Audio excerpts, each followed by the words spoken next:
नमस्कार, आप देख रहे हैं न्यूज़ ऑफ के साथ। फिलहाल आपको पता ही है, हरियाणा में यात्राओं का एक लंबा इतिहास रहा है और फिलहाल जो यात्रा चल रही है इनेलो सुप्रीम, आपको बता दें इस यात्रा पर तमाम मुद्दे उभर कर आते हैं क्योंकि ये इस बार इनेलो के लिए अस्तित्व की बात है। और फिलहाल बात करते हैं, हमारे साथ प्रमोद बागड़ी जी हैं, शहरी अध्यक्ष, उनसे इस बारे में बात कर रहे हैं। नमस्कार सर। नमस्कार रवि जी।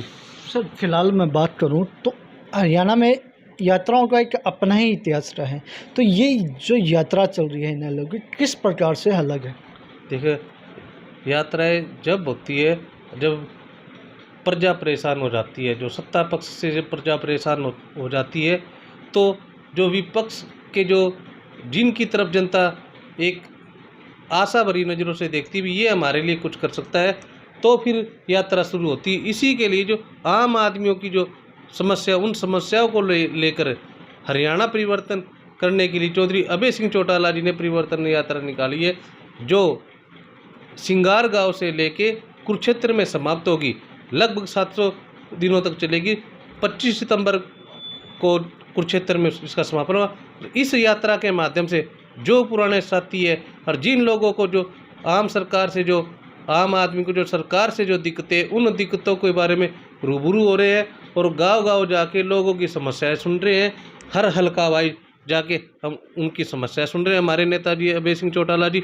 और आने वाले समय में ये जो जितने भी जो इन्होंने करप्शन किए हुए हैं सरकार ने, और आम आदमी को इन्होंने बहुत ज़्यादा, कभी किसी टैक्स के माध्यम से, कभी हाउस टैक्स के माध्यम से, कभी बिजली का बिलों की एक्स्ट्रा वो कर देते हैं, कभी जीएसटी के माध्यम से, और हर किसी चीज़ के ऊपर जो करप्शन कर रहे हैं, उन सब के विरोध में हरियाणा परिवर्तन यात्रा निकाली जा रही है। और जिसमें हमें हरियाणा के अंदर चौधरी अभय सिंह चौटाला जी को बहुत जन समर्थन मिलने लग रहा है।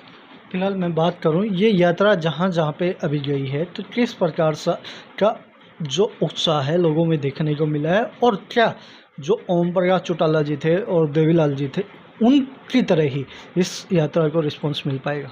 जी बिल्कुल, जैसे चौधरी देवीलाल जी के समय में सभी लोग चौधरी देवीलाल जी के साथ रहते, उसी प्रकार से अब चौधरी अभय सिंह चौटाला जी के साथ लगे। क्योंकि अभय सिंह चौटाला जी में एक बात है, वो जुबान के बड़े पक्के हैं। हाँ, जब भी वो जो कोई बात कहते हैं तो वो अपना वादा निभाते हैं, कभी भी अपनी जुबान से नहीं मुकरते। इसलिए कहा गया अभय ही सत्य है, जो अभय सिंह चौटाला जी कहते हैं वो बात करते हैं। और इसीलिए लोगों ने उनको अपना नेता माना है और उनमें विश्वास व्यक्त करे। हर गांव में उनको जन समर्थन मिल रहा है।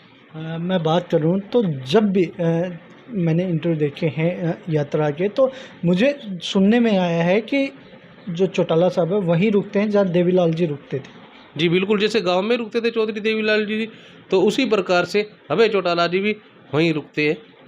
और आम लोगों से, जैसे यात्रा के दौरान भी लोगों से उनके सुख दुख के बारे में पूछते हैं, और जैसे विश्राम करते उस टाइम भी लोगों से सुख दुख के बारे में पूछते हैं, ताकि जो भी पब्लिक की जो समस्या है उनका डायरेक्ट पता चल सके। हरियाणा की राजनीति पर इस परिवर्तन यात्रा का क्या इम्पैक्ट पड़ेगा? इस परिवर्तन यात्रा से हरियाणा की राजनीति में तो असर पड़ना ही है। हरियाणा की राजनीति में सत्ता पक्ष को उखाड़ा जाएगा बिल्कुल, और सत्ता पक्ष का कहीं नामो निशान नहीं रह जाएगा। हरियाणा में इनेलो पार्टी पूर्ण बहुमत के साथ सरकार बनाएगी, और इसका प्रभाव हिंदुस्तान में भी जाएगा, और हिंदुस्तान में भी ये जो इसका असर पड़ेगा, जिसकी वजह से सेंटर में मोदी सरकार को भी खतरा रहेगा, वो भी नहीं आएगी आगे सेंटर में। मैं बात करूं तो हिसार में ये यात्रा कब आ रही है? हिसार में लगभग मई के एंड में आएगी। जब जो प्रोग्राम, अभी तो ये 21 मई तक का प्रोग्राम है, उसके बाद जैसे जो हमारे प्रोग्राम है हल्का वाइज है, उसी के अनुसार जो हाईकमांड तय करेगी उसके अनुसार ही आएगा हमारे पास। हाँ जी। कल चौधरी ओम प्रकाश चौटाला जी हिसार में आने वाले हैं, तो क्या कुछ कार्यक्रम है? जी, चौधरी ओम प्रकाश चौटाला जी जिला की हमारी मीटिंग है, उनको संबोधित करेंगे।